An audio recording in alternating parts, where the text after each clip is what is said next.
예경문 하겠습니다. 나모 따사 바가와토 아라하토 삼마 사무따사. 나모 따사 바가와토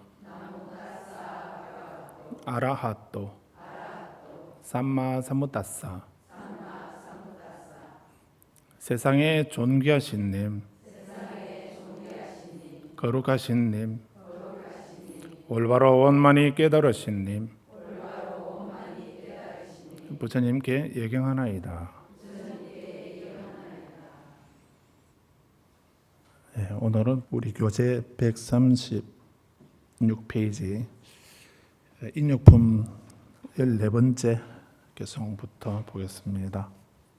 익숙하게 습관을 들이면 쉽게 되지 않는 일은 아무것도 없나니 그러므로 작은 어려움을 참는 것에 익숙해지면 큰 어려움도 참을 수 있게 된다네. 익숙하게 습관을 들이면 쉽게 되지 않는 일은 아무것도 없다라고 했습니다.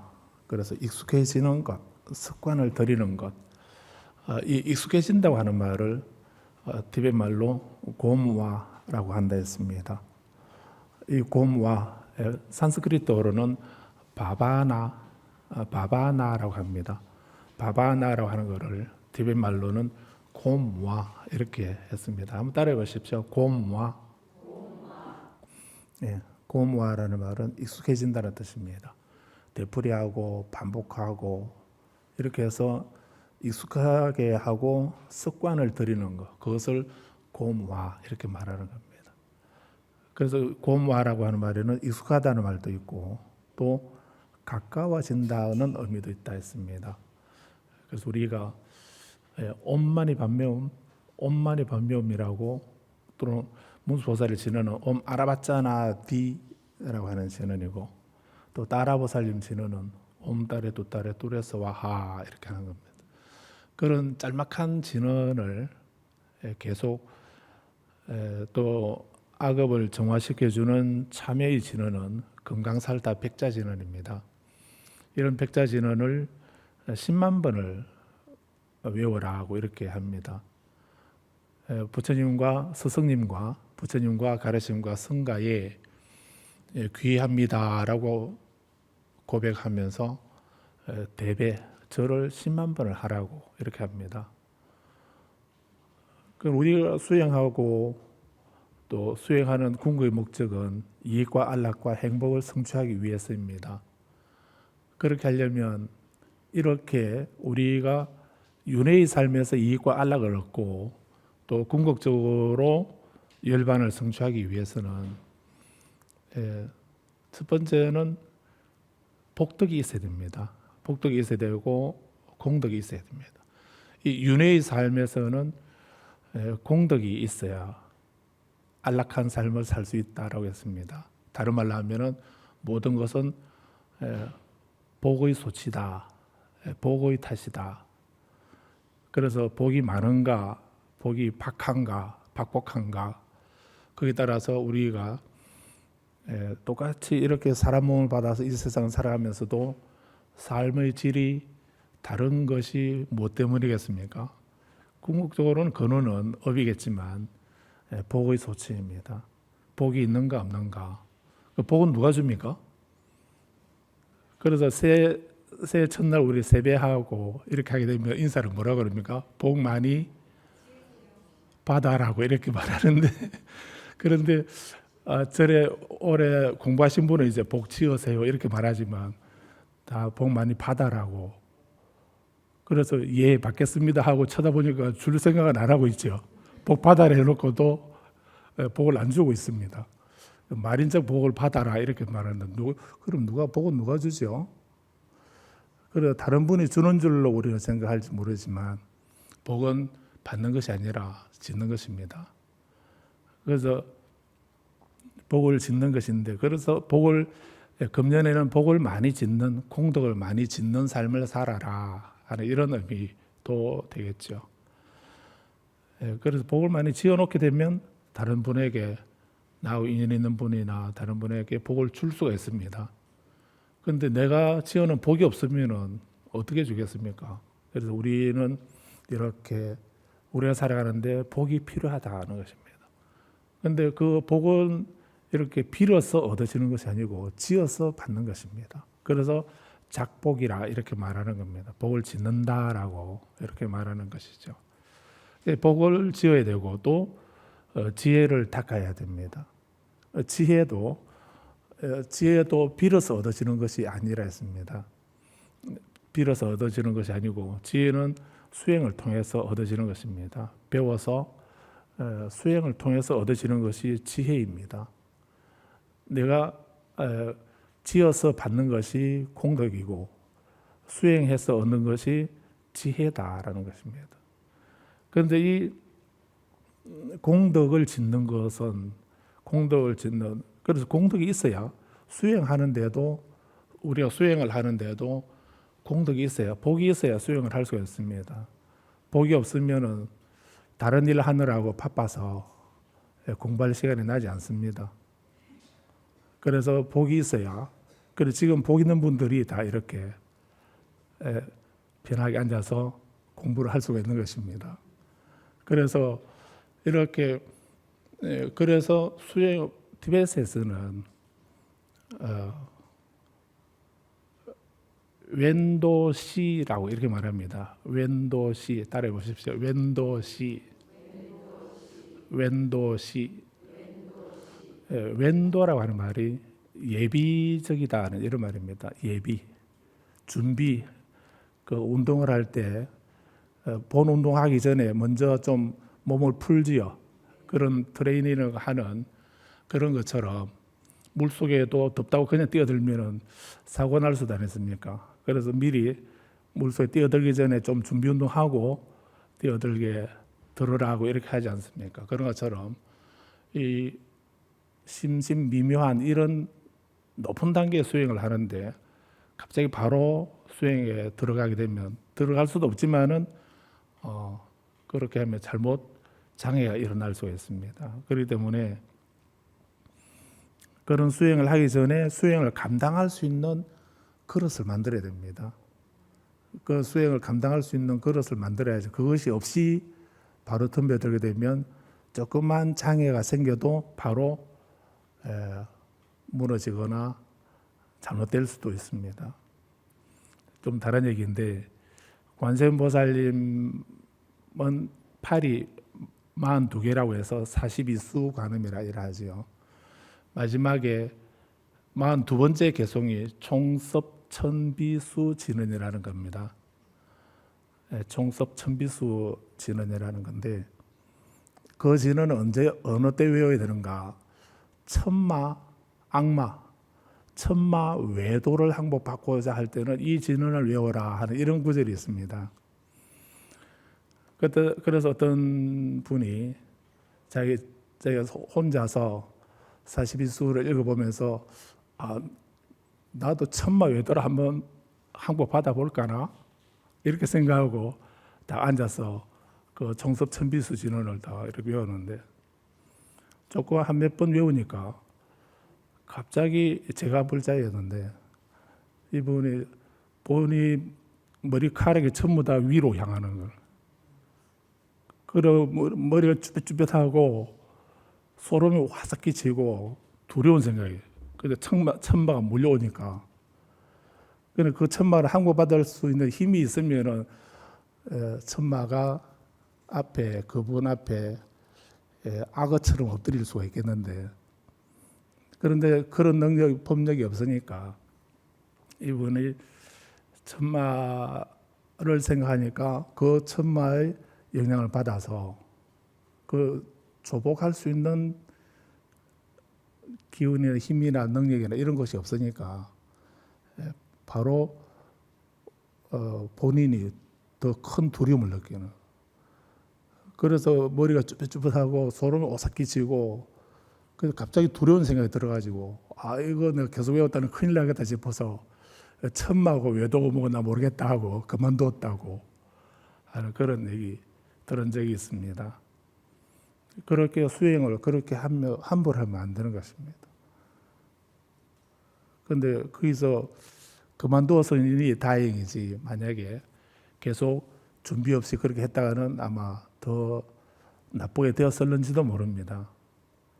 그래서 부처님은 니까야에서 그렇게 말씀을 하십니다. 공부는 같이 해라. 공부는 여러 사람, 지금 우리는 지금 수행하는 것이 아니고 공부하는 거죠. 그래서 계속 따라서 하라고 하고 따라서 하고 이렇게 지금 공부하고 계시지 않습니까? 그래서 공부는 같이 하라고 했습니다. 혼자 하면 안 되고요. 왜 공부를 혼자 하면 안 되는가? 공부를 혼자 하게 되면 자기 독단에 빠져서 자기가 좋아하는 것만 보고 좋아하는 것만 생각하고 나머지는 생각 안 하거나 이렇게 해서 독단에 빠질 수가 있습니다. 그런데 공부를 같이 하게 되면 똑같은 내용을 가지고도 서로 지금 제가 이렇게 말을 해도 알아듣는 거는 전부 다 한 50가지 불자님들 숫자만큼이나 나누어서 지금 다 자기 입장에서 듣고 받아들이고 되죠. 그래서 공부할 때 토론을 해보게 되면 내가 전혀 생각하지 못했던 부분을 다른 분이 저렇게도 생각할 수 있구나, 저렇게도 이해할 수 있구나 하는 걸 알 수 있게 되죠. 근데 혼자 하게 되면 그런 게 없이 그냥 이거다 생각하게 되면 거기에 대한 집착이나 독단에 빠져서 부처님이 금강경에 시인행사도 이 사람은 삿된 길을 잘못된 길을 걷고 있다라고 이렇게 말씀하셨듯이 잘못된 길을 걷게 되면 그거를 바로잡을 거기서 헤어날 수가 없게 되는 겁니다. 그래서 공부는 혼자 하지 말고 같이 해야 됩니다. 이렇게 우리가 수행하는 데는 그런 깊은 수행을 하려면 먼저 예비 수행을 해야 된다는 것입니다.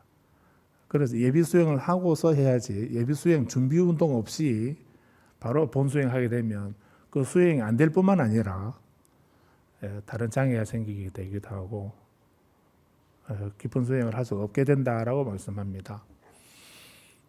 그래서 웬도시라고 하는 웬도라고 하는 말이 예비 수행이라는 뜻입니다.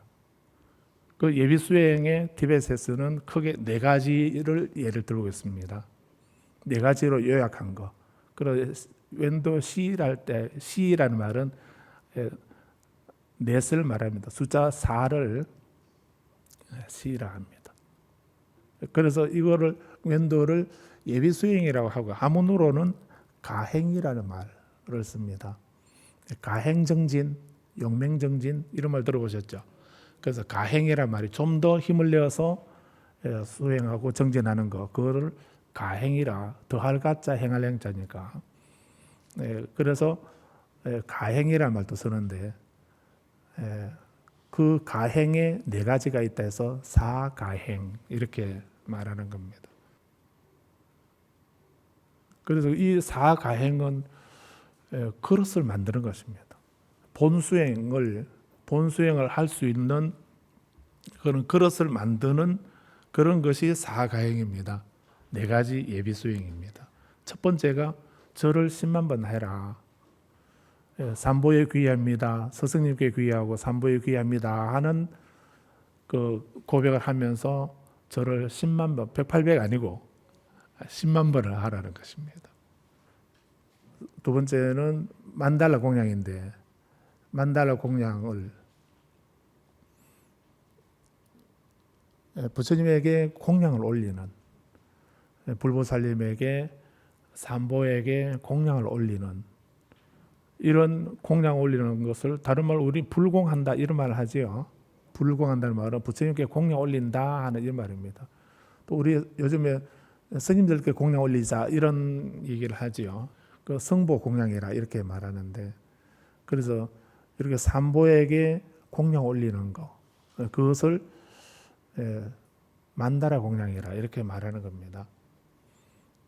그 의식에 따라서 공양 올리는, 이런 공양 올리는 것을 10만 번을 하라는 얘기입니다. 물론 공양에는 3가지가 있다고 말씀드렸습니다. 그래서 첫째 공양은 물질의 공양입니다.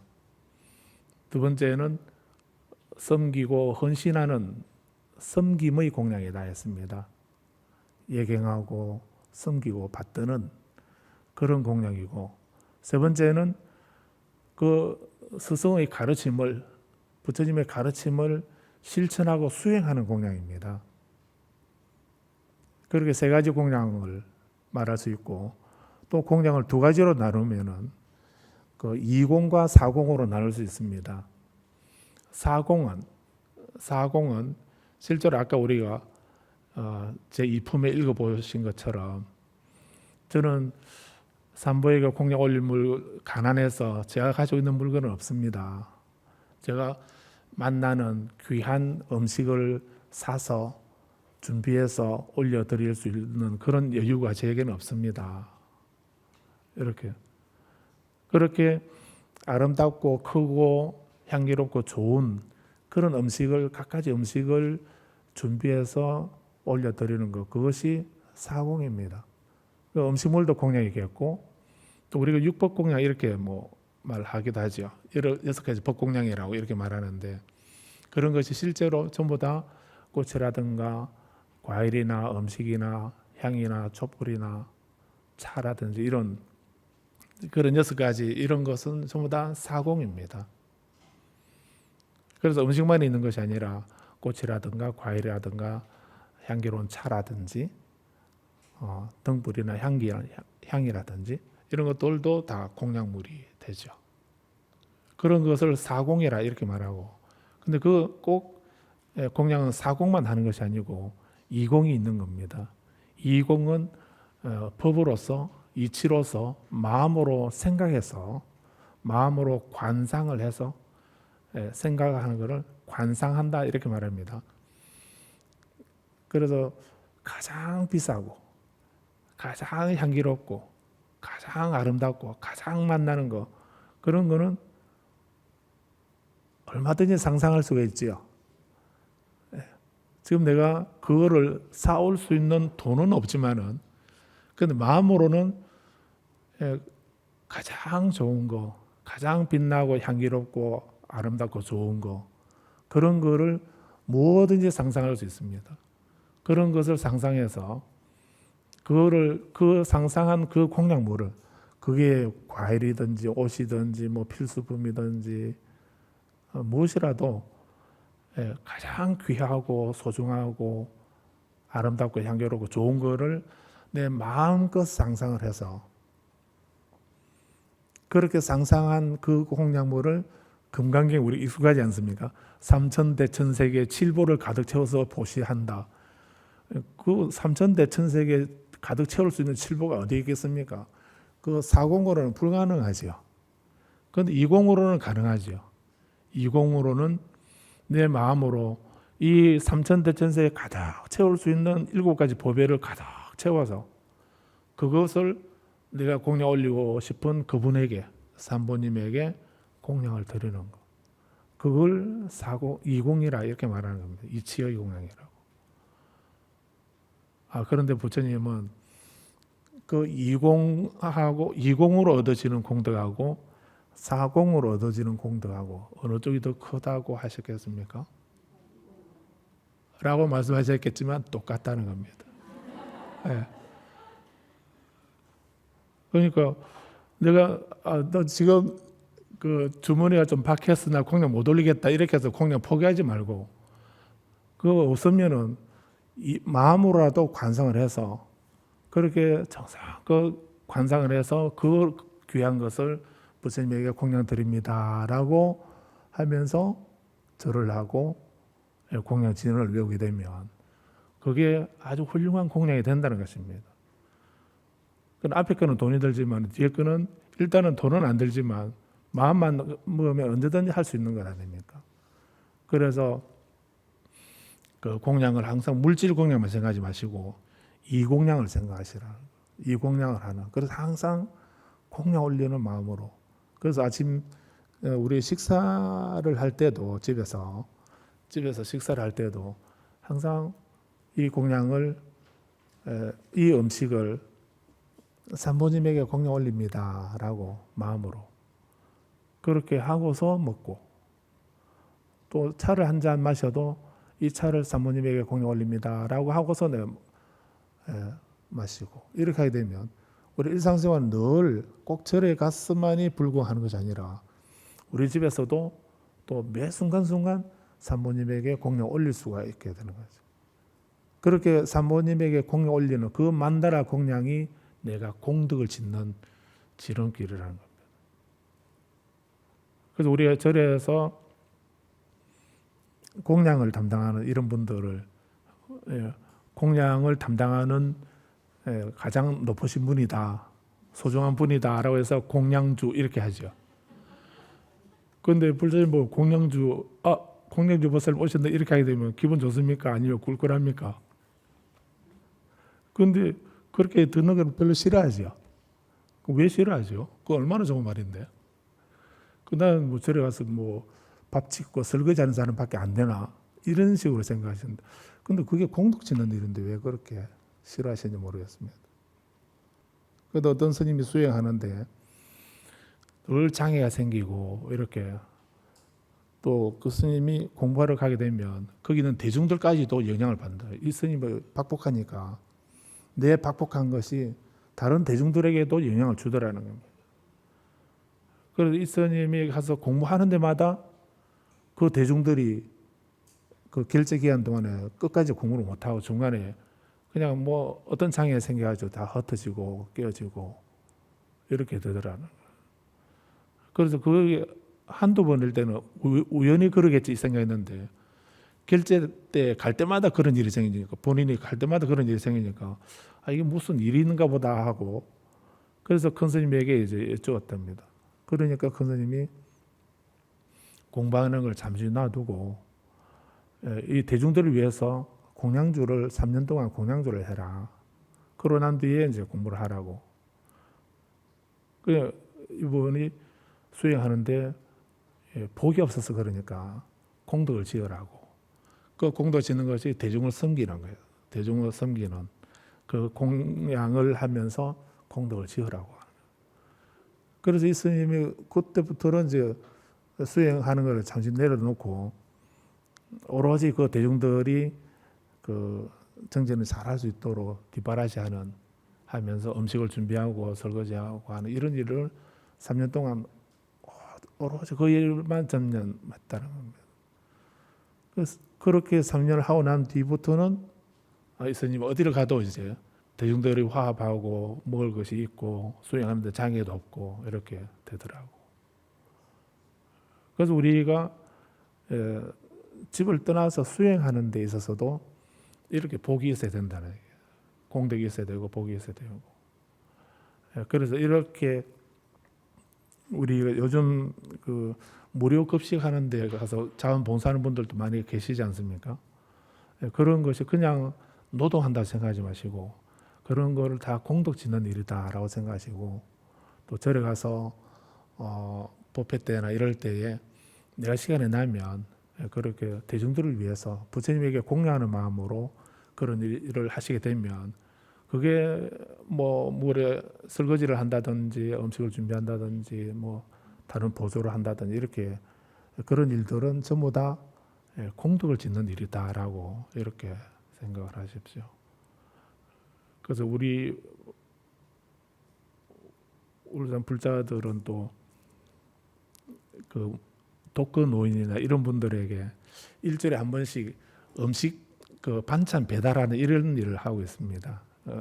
동에서 하는 그런 일을 이렇게 하고 있는데, 그것도 이제 일주일에 한 번이니까 또 할 수 있겠다 싶어서 이렇게 지금 하고 있는데, 그것도 훌륭한 공덕 짓는 일입니다.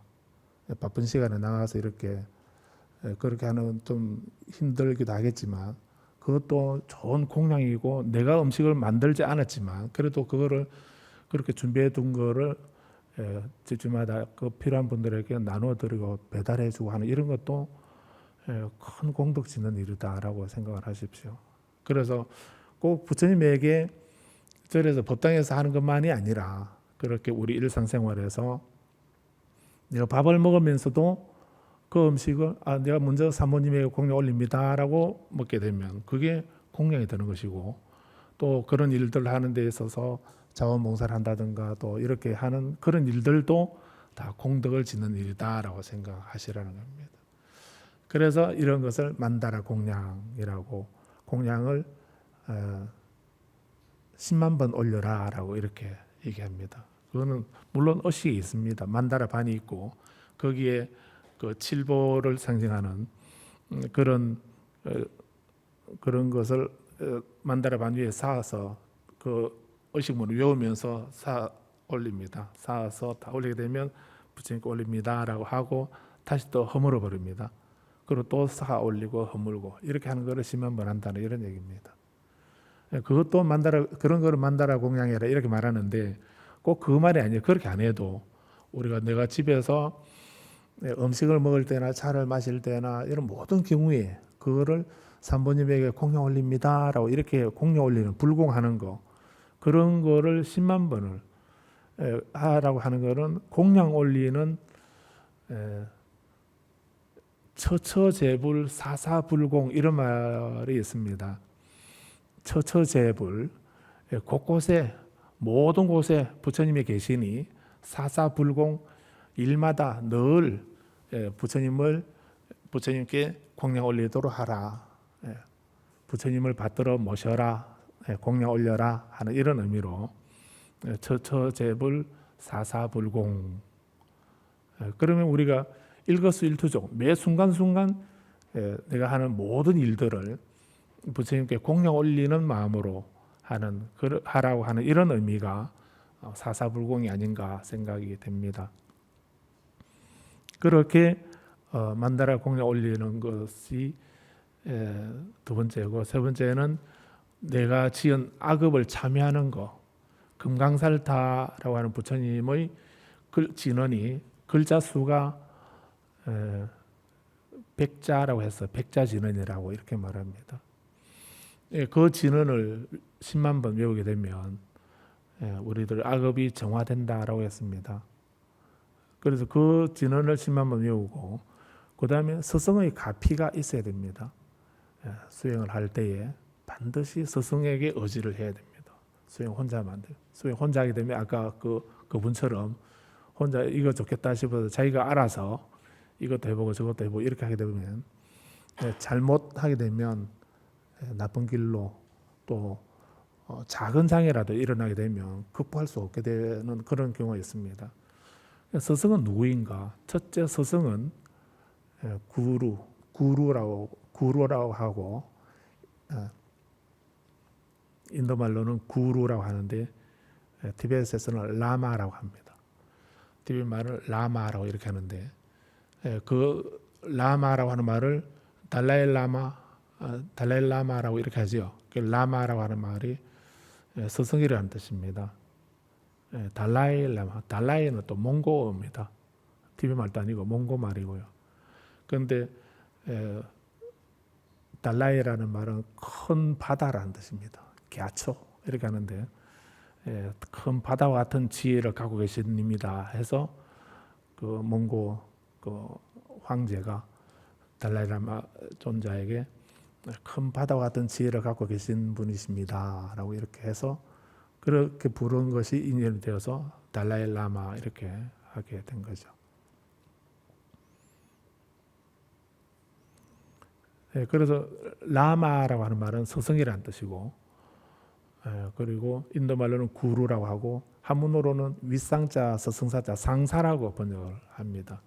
상사. 우리 108예참 할 때에 옛날 한문으로 된 108예참 하다 보면 지심 김영래 금강상사라고 절하죠. 그렇게 절하고 그 다음에 귀불, 귀법, 귀성 하면서 절 한번 하시죠. 금강상사라는 말이 누굽니까? 무슨 말이죠? 그래서 이 108예참이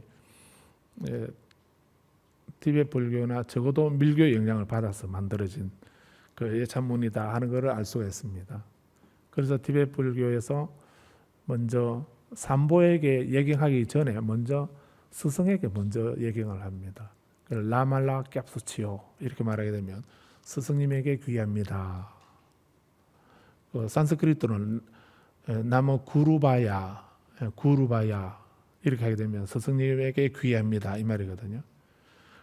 그리고 나무 부다야, 나무 다르마야, 나무 상가야 이렇게 되는데 그 말을 티베트에서는 라말라 스승에게 깝스치요 귀합니다. 상겔라 깝스치요 상계 부처님은 상계라고 하고요. 법을 가르침을 최라 합니다. 최라 깝스치요 가르침에 귀합니다. 겐딜라 깝스치요 겐딘 승가라는 말입니다. 티베트 말로 겐딘이라는 말은 승가라는 말이거든요. 그래서 삼보에 귀하기 전에 먼저 스승에게 귀하고 있습니다. 그래서 스승에게 귀하고 삼보에게 귀하고 하니까 전부 티베트에서는 사귀라고 한다로 이렇게 말하는 분도 계시는데 사귀가 아니고 삼보가 스승입니다. 스승은 바로 삼보입니다. 따로 계신 것이 아니고 삼보가 스승이고 스승이 삼보다 하는 이런 의미도 있고 또 왜 스승에게 먼저 귀하는가? 나를 이 삼보에게로 이끌어준 분이 바로 스승이시다.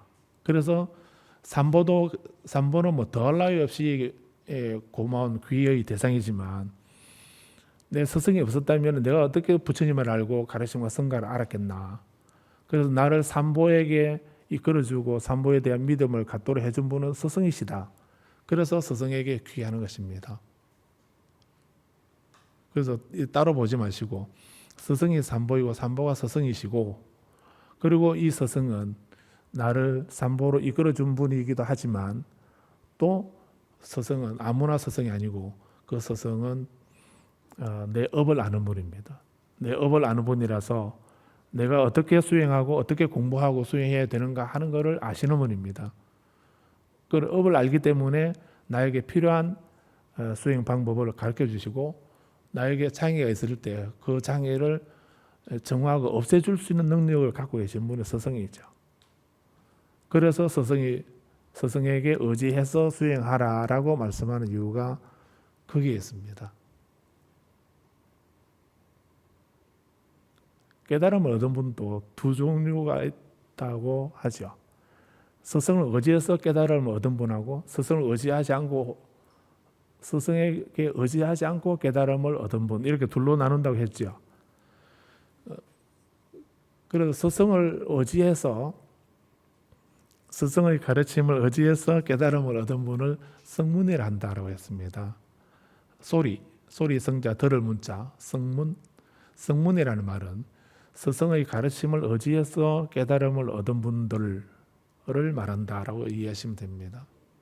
소승이라고 생각하지 마십시오. 성문은 스승의 가르침을 의지해 부처님의 가르침을 의지해서 수행해서 깨달음을 얻었다고 한다면 그분들은 예나 지금이나 앞으로도 그분들을 성문이라 이렇게 말하는 겁니다. 그런데 스승의 가르침을 의지하지 않고 자기 혼자서 수행하고 공부해서 깨달음을 얻을 수도 있겠죠. 깨달음은 그렇게 꼭 스승을 의지했으면 얻어지는 것은 아니기도 합니다.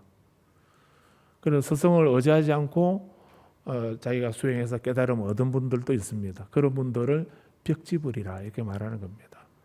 그리고 자기 혼자서 수행해서 깨달음을 얻었다 해서 독각이라 이렇게 말하고 홀로 독재해서 독각이라 하고 그분은 인연의 도리를 깨달았다라고 해서 연각이라 이렇게 말하죠. 그리고 연각, 독각, 벽지불 다 같은 말입니다. 그래서 이런 벽지불은 스승 없이 깨달음을 얻었다 해서 스승 없이 무사도고 홀로 깨달았다 해서 무사도고 이렇게 말하는 겁니다. 우리 부처님은 누구를 의지해서 깨달음을 얻었습니까? 부처님이 깨달음을 얻는데 어느 분이 계시를 주셨습니까? 부처님에게 깨달음 얻으라라고 계시 주신 분이 계시던가요? 부처님은 계시를 받아서 깨달음 얻으신 게 아니죠. 그런데 어떤 분은 부처님이 저 위에 계시는 분이 계시를 주셔가지고 깨달음 얻었다고 생각하는 분도 계십니다. 절대 그런 일 없습니다. 그리고 부처님은 누구를 의지해서 깨달음 얻으신 것이 아닙니다. 그래서 부처님도 홀로 스승 없이 홀로 깨달음을 얻으셨고 그 깨달음을 안욕따라 삼량삼벌이라고 이렇게 말하는 겁니다. 그런데 이 깨달음은 이렇게 스승 없이 깨달음을 얻으셨는데 그러면 부처님이나 백지불하고 가슴이가 다릅니까? 스승 없이 깨달음을 얻었다고 하는 것은 동일하죠. 그런데 왜 부처님을 백지불이라 안 합니까? 부처님은 아까 우리가 뭐라 했습니까? 삼마삼부따싸 올바로 원만히 깨달으신 님 이렇게 했죠. 삼마삼부따싸 이렇게 했습니다. 부처님은 삼면삼부타 일체지를 이루신 분입니다. 그러기 때문에 백지불은 법에서 연기법만 깨달았지만 부처님은 일체지를 얻으신 분이기 때문에 그래서 부처님은 법을 설하시는 겁니다. 법을 설하시고 영각 백지불은 인연의 도리는 깨달았지만 일체지를 얻지 못했기 때문에 법을 설하지 않고 법을 설하실 수 없습니다. 그래서 깨달음을 얻은 분에 두 분이 계신다. 스승을 의지해서 깨달음을 얻기도 하고 의지하지 않기도 깨달음을 얻는다라고. 그리고 스승을 의지해서 깨달음을 얻은 분들도 크게 네 분으로 나누죠. 수다원, 사다함, 아나함, 아라한 이렇게 네 단계로 나눕니다. 이런 분들은 아라한과를 얻기 전까지의 사람들은 고귀한 제자라고 이렇게 말합니다. 고귀한 제자, 깨달음을 얻은 분들이고 아라한과를 얻게 되면 아라한과를 얻으려고 노력하고 있는 단계까지 그걸 아라한도라고 합니다. 거기까지는 고귀한 제자. 수다원의 길에도 들어가지 못한 입류마저도 되지 않는 그런 제자들도 있겠죠. 그런 거는 범부의 제자. 범부의 제자인데 수다원의 길에만 들어가도 입류만 되어도 수다원 도에만 다다라 도가 있고 과가 있다고 했죠. 도에만 들어가도 부처님의 고귀한 제자라고 이렇게 말합니다. 그러면 아라한 과를 얻게 되면은 거룩한 님이라고 아라핫도 아까 바가와또 아라핫도 삼마삼보따싸 이렇게 할 때 아라핫도 아라한이라는 말은 거룩한 님이라고 우리가 번역을 하고 있습니다. 한문으로 응공이라고 하죠. 공양받을 자격이 있는 분이다. 응공이라고도 하고 진짜 참사람이다 해서 응진 응진각 들어보셨나요? 응진전 아라한들을 나한을 모셔놓은 법당을 응진전 응진각 뭐 이래 할 수 있습니다. 그 응진이라는 말, 응공이라는 말 원어는 거룩한 님이라는 말이고 아라한 도를 아라한 과를 얻으신 분을 말합니다. 그래서 이렇게 우리에게 스승이 왜 필요한가? 그 고귀한 제자 그리고 거룩한 님 이분들을 경전에서 니까야에서는 사상팔배라고 이렇게 말합니다. 그 사상팔배 네 쌍으로 여덟비 된 물이 이 말이고 이 고귀하고 거룩한 제자를 부처님은 보배처럼 소중하다 해서 승보라고 이렇게 말한 겁니다. 그래서 우리가 삼보를 말할 때 불보, 법보, 승보할 때 그 승보가 누구인가? 단지 머리 깎고 가사를 입었다고 해서 승보가 되는 것이 아닙니다. 부처님이 경전에서 분명히 말씀하셨습니다. 승보는 누구인가? 사상팔배이다. 사상팔배는 누구인가? 깊이는 다르지만 깨달음을 얻은 성자들입니다. 그리고 이 성자들이 우리가 귀하고 따를 수 있는 귀의 대상이 되는 보배가 되는 것입니다. 단지 머리 깎았다, 가사를 입었다, 출가했다 하는 것은 그분들은 우리가 공양을 드릴 수 있고 예경할 수는 있습니다. 그런데 보배 삼보는 아닙니다. 삼보는 아니다라고 볼 수 있습니다. 스님들 무시하라는 말이 아니고 그건 우리가 어떻게 알겠습니까? 벌써 수다원 과를 얻어서질지 수다원의 길에 걸어가고 계실지 어떻게 알겠습니까? 그런데 엄격히 보게 되면 삼보의 성가는 깨달음을 얻은 성자들입니다. 깊이는 다르지만 성자를 말하고 율장에서 말하는 성가는 도를 얻었거나 그건 상관이 없습니다. 율장에서는요. 율장에서는 아랑과를 얻었다 하더라도 계를 안 받으면은 스님이라 부르지 않습니다. 비우계를 받아야 성가라고, 성가에 들어갈 수가 있습니다. 삼위계만 받아도 성보가 되지 못합니다. 그리고 율장에서는 그 성가는 비구계와 비구니 계를 받은 비구와 비구니 스님 4명 이상의 그 모임을 성가라고 이렇게 하는 거거든요. 그래서 성가에 2가지 의미가 있다라고 이해를 하십시오. 그런데 우리가 수행을 하려면은 이런 스승에게 의지해야 된다. 그 스승은 누구인가?